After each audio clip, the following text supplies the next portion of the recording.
Alhamdulillahirabbil alamin wa bihi nasta'inu ala umuri dunya waddin wassalatu wassalamu ala asyrafil anbiya'i wal mursalin asyhadu an la ilaha illallah wa asyhadu anna muhammadan abduhu wa rasuluh amma ba'du.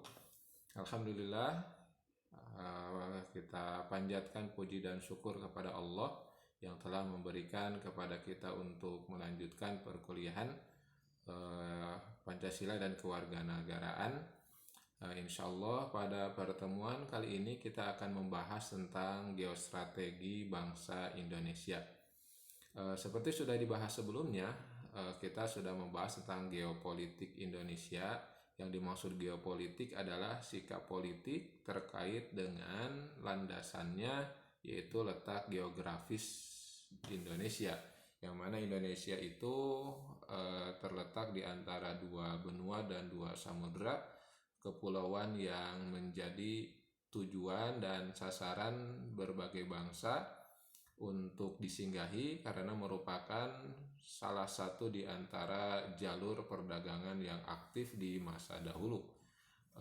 Tentu letak Indonesia yang sangat strategis ini perlu disadari oleh kita sebagai suatu bangsa kepulauan yang tentu ini menjadi salah satu hal yang penting untuk kita perhatikan, karena letak yang sangat strategis juga didukung oleh kondisi alam yang sangat subur, juga kondisi laut yang sangat luas. Ini menunjukkan bahwa Indonesia memiliki banyak sekali sumber daya alam dan ini sangat dibutuhkan oleh berbagai bangsa.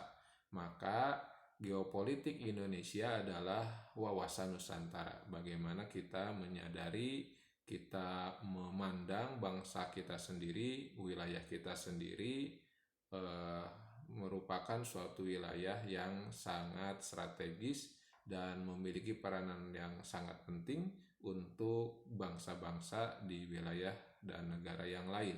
Oleh karena itu, karena kesadaran geografis ini, wawasan Nusantara ini, maka kita harus memiliki strategi gitu. Nah, strategi ini disebut dengan geostrategi. Jadi bagaimana kita atau strategi bangsa Indonesia dilihat dari sudut pandang geografisnya, dilihat dari sudut pandang sumber daya alam dan sumber daya manusianya, maka bisa dikatakan sebetulnya bangsa Indonesia ini bisa memenuhi kebutuhannya sendiri, gitu ya, bisa memenuhi kebutuhannya sendiri sebab sumber daya alamnya sangat kaya dan sumber daya manusianya juga tidak kalah dibanding dengan negara yang lain. Nah, maka kalau kita sekarang melihat misalnya bahwa Indonesia, bangsa kita, tidak menjadi bangsa yang maju atau bangsa kita belum termasuk menjadi negara yang maju, maka ini patut kita pertanyakan kenapa atau ada strategi apa yang seharusnya kita wujudkan. Jadi apa yang harus ditingkatkan, apa yang harus dikuasai, maka ini sebetulnya tergantung kepada geostrategi negara kita. Jadi kalau ada pertanyaan kenapa bangsa kita tidak bukan tidak ya, belum menyamai bangsa-bangsa lain yang sudah maju, maka tentu ini harus kita jawab dengan prestasi. Gitu ya, kita jawab dengan prestasi. Sebab bangsa kita cenderung misalnya menjadi objek, tidak menjadi subjek perubahan, baik itu dalam bidang teknologi atau bidang yang lain, padahal sumber daya manusia dan sumber daya alam kita tidak kalah dari bangsa yang lain. Maka inilah pentingnya kita memahami geostrategi bangsa Indonesia agar tujuan negara ini berdiri, agar kemajuan bangsa kita bisa kita raih dengan modal kita sendiri, dengan modal sumber daya manusia dan sumber daya alam yang kita miliki. Apa itu geostrategi? Ya, geostrategi bagi bangsa Indonesia diartikan sebagai metode mewujudkan cita-cita proklamasi sebagaimana tercantum dalam Undang-Undang Dasar 1945 melalui pembangunan nasional.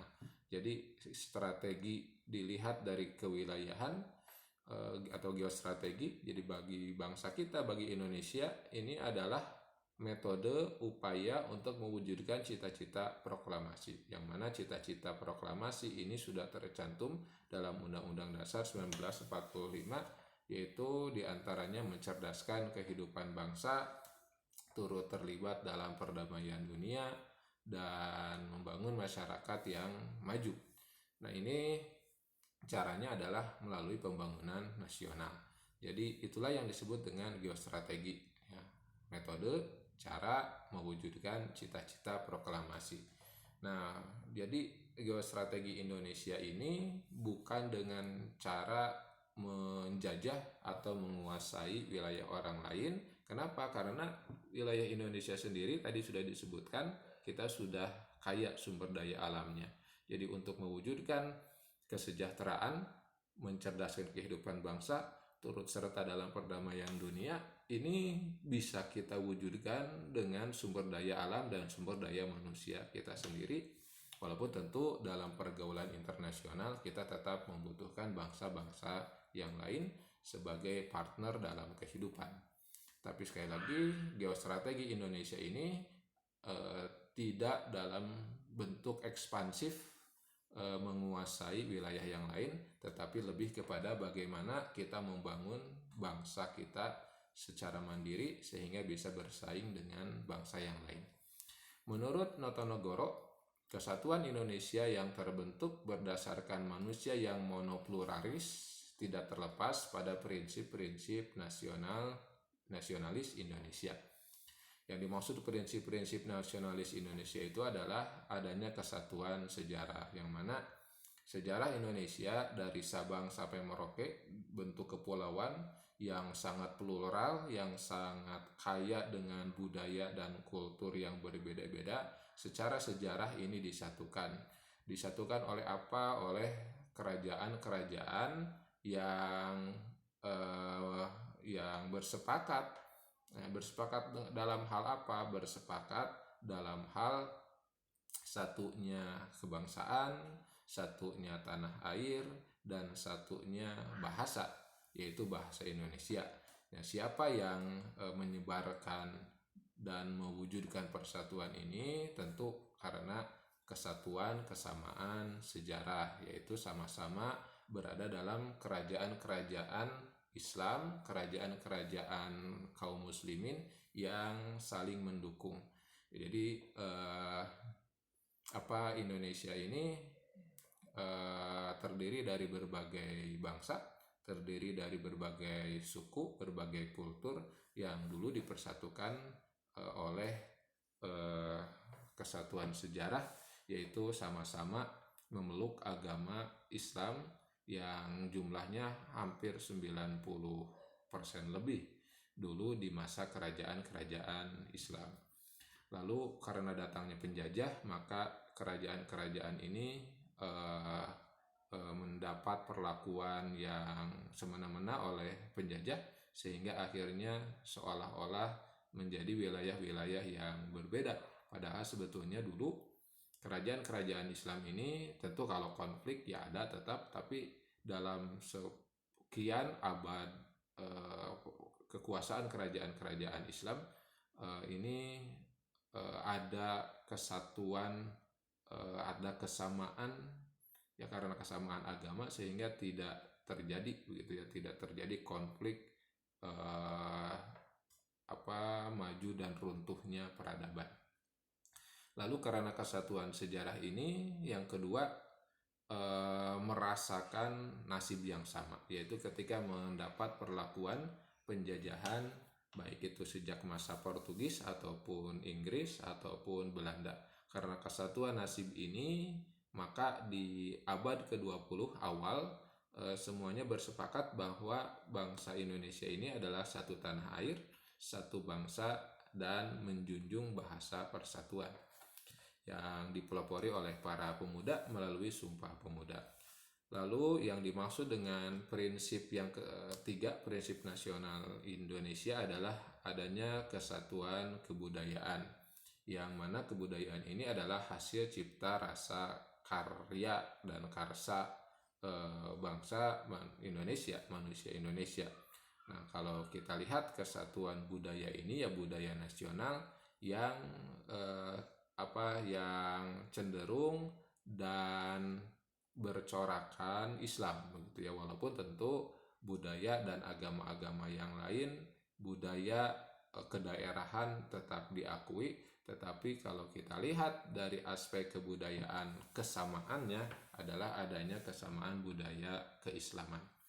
Lalu kesatuan wilayah ya, yang mana dahulu sejak zaman proklamasi, kemudian zaman revolusi, seluruh kerajaan ini bersepakat, atau seluruh wilayah di Indonesia ini bersepakat untuk menyatukan wilayah ke satu negara yang baru berdiri yang bernama Indonesia, walaupun sempat dipecah belah oleh Belanda dan sekutu melalui sidang dan konferensi-konferensi yang adu tawar begitu ya, antara pemenang perang dengan penduduk wilayah, sehingga saat itu Indonesia pernah menjadi Republik Indonesia Serikat. Lalu melalui Muhammad Natsir, salah satu anggota konstituante dari Partai Islam, Partai Masyumi, yaitu melalui mosi integral Natsir, maka Indonesia ini menjadi NKRI kembali, menjadi Negara Kesatuan Republik Indonesia. Maka maka wilayah-wilayah kepulauan yang terdiri dari budaya-budaya yang berbeda ini bersepakat kembali untuk menjadi satu negara kesatuan, yaitu Negara Kesatuan Republik Indonesia. Ini kesatuan wilayah. Kemudian prinsip selanjutnya adalah kesatuan asas kerohanian, bahwasanya agama menjadi pondasi, agama menjadi dasar utama di negara ini melalui sila ketuhanan yang Maha Esa. Jadi kesatuan asas kerohanian, apapun agamanya diakui di Indonesia. Yang tentu saja kalau kita lihat mayoritas, ya tentu mayoritas Muslim, karena kesamaan asas kerohanian ini, kesamaan pengakuan atas agama ini, maka kesatuan Indonesia bisa terwujud. Nah, itulah geostrategi dan prinsip-prinsip nasional Indonesia. Selanjutnya, ketahanan nasional. Jadi geostrategi Indonesia ini adalah ketahanan nasional. Bagaimana budaya yang berbeda-beda tapi satu, ya, Bhinneka Tunggal Ika. Kemudian bagaimana sumber daya alam yang sangat kaya ini harus dipertahankan. Maka geostrategi Indonesia, metode, yang tadi kan metode untuk meraih cita-cita nasional, itu geostrategi ya. Jadi bagaimana metodenya? Geostrategi Indonesia itu konkretnya apa? Maka disebut dengan ketahanan nasional. Nah, jadi ketahanan nasional adalah bentuk konkret dari metode geostrategi bangsa Indonesia. Nah, ketahanan nasional adalah suatu kondisi dinamis bangsa yang berisi keuletan dan ketangguhan untuk mengembangkan kekuatan nasional dalam menghadapi dan mengatasi segala masalah yang datang dari luar maupun dari dalam negeri, yang langsung maupun tidak langsung membahayakan integritas, identitas, kelangsungan hidup bangsa dan negara, serta perjuangan mengejar pembangunan nasional. Itulah yang disebut dengan ketahanan nasional atau geostrategi Indonesia. Jadi kondisi dinamis yang isinya adalah keuletan, ketangguhan untuk mengembangkan kekuatan nasional. Jadi sumber daya alam, sumber daya manusia yang semuanya ini diupayakan untuk selalu ulet, tangguh, bertahan dalam menghadapi dan mengatasi segala masalah, baik itu dari dalam negeri, dari luar negeri, langsung ataupun tidak langsung. Bentuk tantangannya itu bisa berupa tantangan ekonomi, tantangan budaya, dan lain-lain. Maka Indonesia diharapkan bisa bertahan. Jadi tidak berganti identitas gitu ya, tidak berganti identitas menjadi mengikuti hegemoni bangsa lain atau mengikuti hegemoni budaya lain. Nah, maka ketahanan nasional ini ya berlangsung terlibat di dalamnya segala aspek gitu ya, baik itu aspek ekonomi, aspek politik, termasuk aspek budaya, yang mana sekarang ini kan gencar budaya dari luar, baik itu dari barat atau sekarang dari Korea misalnya, atau dari budaya-budaya yang lain. Tentu itu pun tidak serta-merta membuat bangsa Indonesia anti terhadap budaya lain, tetapi ketahanan nasional ini adalah tadi disebutkan kondisi dinamis. Jadi tetap kita ini dinamis, tidak statis, berubah dan tidak tetap, tapi tentu perubahan ini adalah perubahan yang baik. Artinya kalaupun ada budaya tantangan datang dari luar, maka kita ambil yang baiknya dan kita tinggalkan sampahnya. Ya, kita tinggalkan yang tidak baiknya.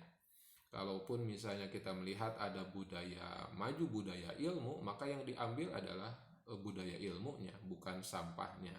Bukan kalau misalnya sekarang menghegemoni misalnya tantangan budaya dari YouTube misalnya ya, atau TikTok dan lain-lain, maka yang seharusnya kita ambil, kalau yang disebut dengan ketahanan nasional, yang harusnya kita ambil itu adalah apinya. Yang kita ambil itu adalah intinya, ruhnya, bukan aspek luarnya, apalagi hanya sekedar sampahnya. Jadi bukan sampah budaya tapi inti budaya. Kalaupun misalnya kemajuan datang dari luar, ya kita tiru kemajuannya, bukan kita ikuti sampah-sampahnya. Itulah yang dimaksud dengan ketahanan nasional. Nah, konsep ketahanan nasional ini secara konseptual, ketahanan nasional suatu bangsa ini dilatar belakangi oleh pertama kekuatan apa yang ada pada suatu negara sehingga ia mampu mempertahankan kelangsungan hidupnya.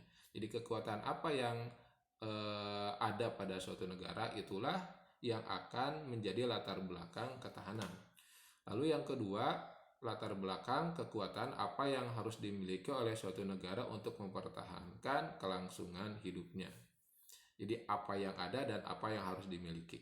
Juga ketahanan bangsa untuk tetap jaya mengandung makna keteraturan dan stabilitas yang di dalamnya tergantung beberapa hal untuk berubah. Jadi ada aspek-aspek yang bisa berubah, tapi ada juga aspek-aspek yang harus tetap. Kita ambil ilmunya, misalnya kemajuan teknologi dari bangsa yang lain, tetapi sampahnya kita tinggalkan harusnya. Jadi kita tetap menjunjung budaya Indonesia ya, dalam aspek-aspek sebetulnya sawabit, gitu ya, aspek-aspek yang tetapnya. Aspek agamanya kita tetap, identitas kita adalah identitas nasional, yang muslim tetap muslim, yang beragama yang lain, Hindu Bali misalnya atau Kristen dan lain-lain, tentu tetap memiliki ciri khas budaya nasional. Nah, itulah konsepsi ketahanan nasional. Jadi latar belakangnya adalah kekuatan apa yang sudah dimiliki, apa yang harus dimiliki, dan ketahanan bangsa ini mengandung makna sesuatu yang sifatnya teratur dan stabil, sehingga ada hal-hal yang tetap, walaupun tentu dalam aspek-aspek tertentu ada hal-hal yang harus berubah mengikuti tantangan zaman. Selanjutnya, istilah-istilah untuk memahami ketahanan nasional.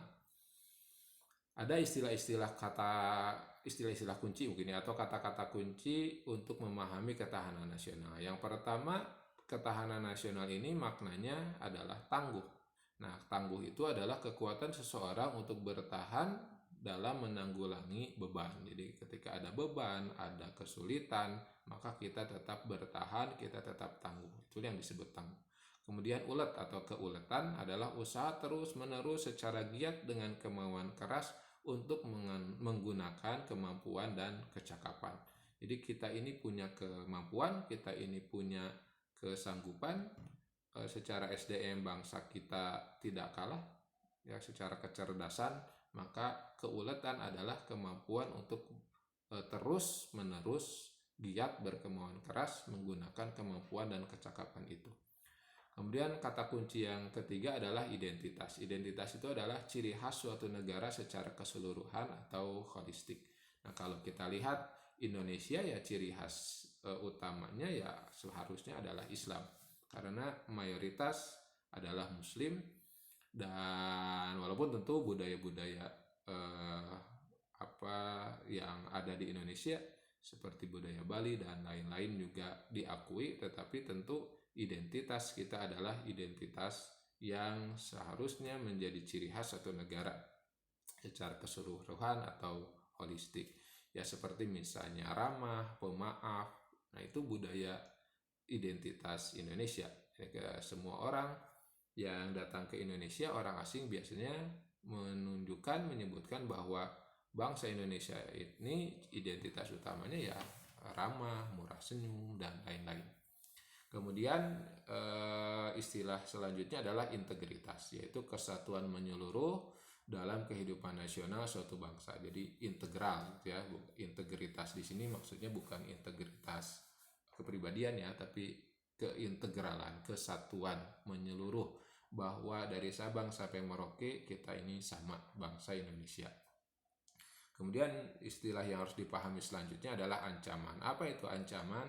Ancaman itu adalah usaha yang bersifat mengubah atau merombak kebijaksanaan secara konsepsional atau secara kriminal dan politik. Nah, ini disebut dengan ancaman. Jadi kalau ada konsep yang baru datang, seperti misalnya konsep liberalisme atau misalnya konsep ateisme, konsep anti agama dan lain-lain. Nah, ini disebutnya ancaman ancaman konsepsional. Jadi berusaha mengubah identitas bangsa Indonesia gitu. Atau juga kriminal gitu ya. Jadi ancaman yang sifatnya kriminal atau ancaman yang sifatnya politik. Misalnya ya penguasaan, penjajahan, disintegrasi bangsa ya seperti yang terjadi di Timur Timur yang berlepas dari Indonesia karena ini kita tidak kuat untuk menghadapi ancaman secara politik. Kemudian juga ada yang disebut dengan tantangan. Tantangan ini usaha yang bertujuan untuk mengubah kemampuan. Jadi sifatnya positif sebetulnya tantangan ini. Artinya sesuatu yang harus ditanggapi dengan kita mengubah kemampuan semakin meningkat, semakin meningkat.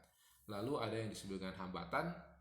Hambatan itu usaha berasal dari diri sendiri untuk melemahkan atau menghalangi. Jadi hambatan itu sesuatu yang datangnya dari diri kita sendiri, dari dalam bangsa Indonesia yang menghambat. Nah, hambatan inilah yang seharusnya diubah,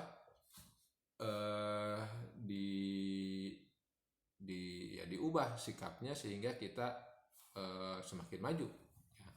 Kemudian ada juga yang disebut dengan gangguan. Gangguan ini usaha berasal dari luar bertujuan untuk melemahkan atau menghalangi. Nah, ini kata-kata dan istilah-istilah kunci yang terkait dengan ketahanan nasional. Maka dengan memahami kita ini harus tangguh, ulet, mempertahankan identitas ketika menghadapi ancaman, tantangan, hambatan, dan gangguan, itulah yang disebut dengan ketahanan nasional. Sifat-sifat dasar ketahanan nasional yang pertama integratif. Tadi sudah disebutkan bahwa kesatuan bangsa ini harus menjadi prioritas. Jangan sampai ada perpecahan, ada permusuhan di dalam internal bangsa sendiri. Lalu sifat dasar yang kedua adalah mawas ke dalam. Ini yang sudah kita bahas di pembahasan sebelumnya tentang geopolitik. Jadi kita mawas, selalu merasa awas gitu ya ketika melihat kondisi negara kita sendiri, bahwa Nusantara ini ya sesuatu yang sangat kaya, dibutuhkan oleh banyak orang, sehingga akan datang tantangan, ancaman, hambatan, gangguan untuk untuk merebut mungkin atau untuk menguasai, baik itu secara ekonomi ataupun secara politik. Kemudian sifat dasar selanjutnya adalah menciptakan kewibawaan. Maka kita harus berwibawa di hadapan bangsa yang lain. Ya, harus berwibawa, harus punya wibawa. Nah, salah satunya tentu idealnya dengan tidak terlalu banyak berhutang sebetulnya ya, berhutang kepada bangsa lain. Tapi kita harus sejajar. Sebab kalau kita banyak hutang berarti kita biasanya berada di bawah, ya, merasa rendah karena kita punya hutang kepada orang lain. Tapi kalau kita ini sejajar, tentu kita akan berwibawa. Kemudian juga sifat dasar ketahanan nasional itu berubah menurut waktu, artinya tidak statis tapi dinamis mengikuti tantangan zaman. Sementara kehidupan nasional dapat dibagi ke dalam beberapa aspek sebagai berikut. Ya, jadi ketahanan nasional ini kan kemampuan untuk bertahan dalam menghadapi ATHG gitu ya, ancaman, tantangan, hambatan, dan gangguan yang dalam aspek berikut ini. Yang pertama aspek alam, meliputi geografis, keadaan dan kekayaan alam, keadaan dan kemampuan penduduk. Nah, ini kehidupan nasional yang harus kita pertahankan pada aspek yang pertama. Aspek yang kedua adalah aspek kemasyarakatan, meliputi ideologi, ekonomi, politik, sosial dan budaya, serta pertahanan dan keamanan. Inilah aspek kehidupan nasional yang harus kita pertahankan, ya, baik itu sekali lagi aspek alamiah seperti geografisnya, keadaan dan kekayaan alamnya, juga kemampuan penduduknya, juga aspek kemasyarakatan yang meliputi ideologi, ekonomi, politik, sosial dan budaya, serta pertahanan dan keamanan. Selanjutnya hakikat ketahanan nasional. Hakikat ketahanan nasional ini meliputi berbagai bidang. Dalam bidang ideologi adalah kondisi mental bangsa terhadap Pancasila. Jadi dalam aspek ideologi, ketahanan nasional ini hakikatnya adalah kondisi mental bangsa Indonesia yang berpegang teguh kepada Pancasila, yang mana Pancasila itu yang pertama intinya adalah agama, ketuhanan yang Maha Esa. Jadi kalau datang ancaman anti agama, tentu ini ancaman ideologis disebutnya. Kemudian juga kemanusiaan yang adil dan beradab, berarti bagaimana kita ini tetap mempertahankan kemanusiaan yang adil dan beradab gitu. Selanjutnya persatuan Indonesia, kerakyatan, musyawarah, dan juga keadilan sosial. Kalau ada ancaman-ancaman yang mengganggu kondisi mental, itu disebutnya ancaman ideologis. Jadi kalau ada kita ubah misalnya bangsa Indonesia ini intinya bukan musyawarah gitu ya, tapi intinya misalnya menjadi diktatorisme, maka tentu ini adalah ancaman dalam bidang ideologi. Atau tadi misalnya Indonesia ini kita liberalkan atau kita komuniskan, anti agamakan misalnya, maka itu adalah ancaman ideologi. Lalu ada juga bidang politik. Jadi ketahanan nasional dalam bidang politik artinya kondisi politik bangsa Indonesia itu harus bertumpu pada pengembangan demokrasi Pancasila dan Undang-Undang 1945. Jadi tumpuan dari politik Indonesia ini harus sesuai dengan demokrasi Pancasila, bukan demokrasi liberal, ya, yang membebaskan segala sesuatu termasuk bebas dari agama. Maka ini sebetulnya bertentangan dengan Pancasila. Kalau ada ungkapan dalam demokrasi liberal itu suara rakyat, suara Tuhan, maka dalam Pancasila tentu berbeda, bukan suara rakyat, suara Tuhan kan. Dalam demokrasi Pancasila, suara manusia itu selama adil, beradab, dan berlandaskan kepada ketuhanan, maka itulah yang disebut dengan demokrasi dalam Pancasila. Bukan bebas sebebas-bebasnya, semuanya tergantung suara manusia, ya, itu bukan demokrasi Pancasila. Juga berdasarkan kepada Undang-Undang 1945. Lalu ketahanan nasional di bidang ekonomi artinya kondisi perekonomian bangsa ini berlandaskan Pancasila dan Undang-Undang Dasar 1945, yang mana berbeda dengan ekonomi liberal yang membebaskan semua kepemilikan ini milik swasta. Jadi swasta bebas memiliki segalanya.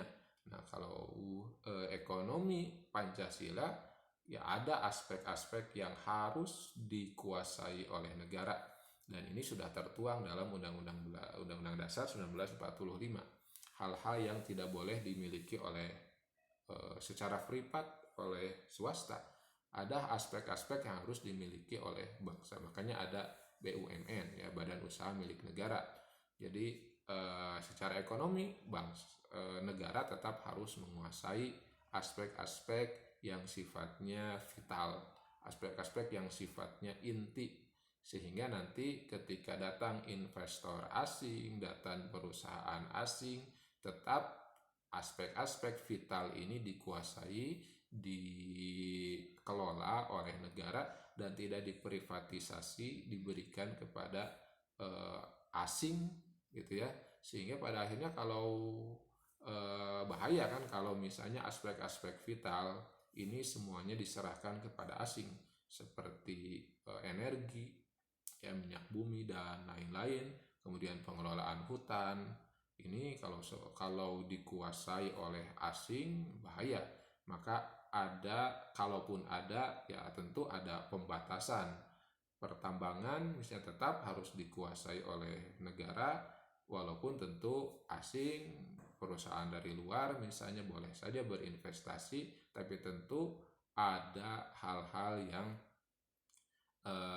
diatur gitu ya, sampai berapa persen misalnya, atau investasinya berapa tahun dan lain-lain.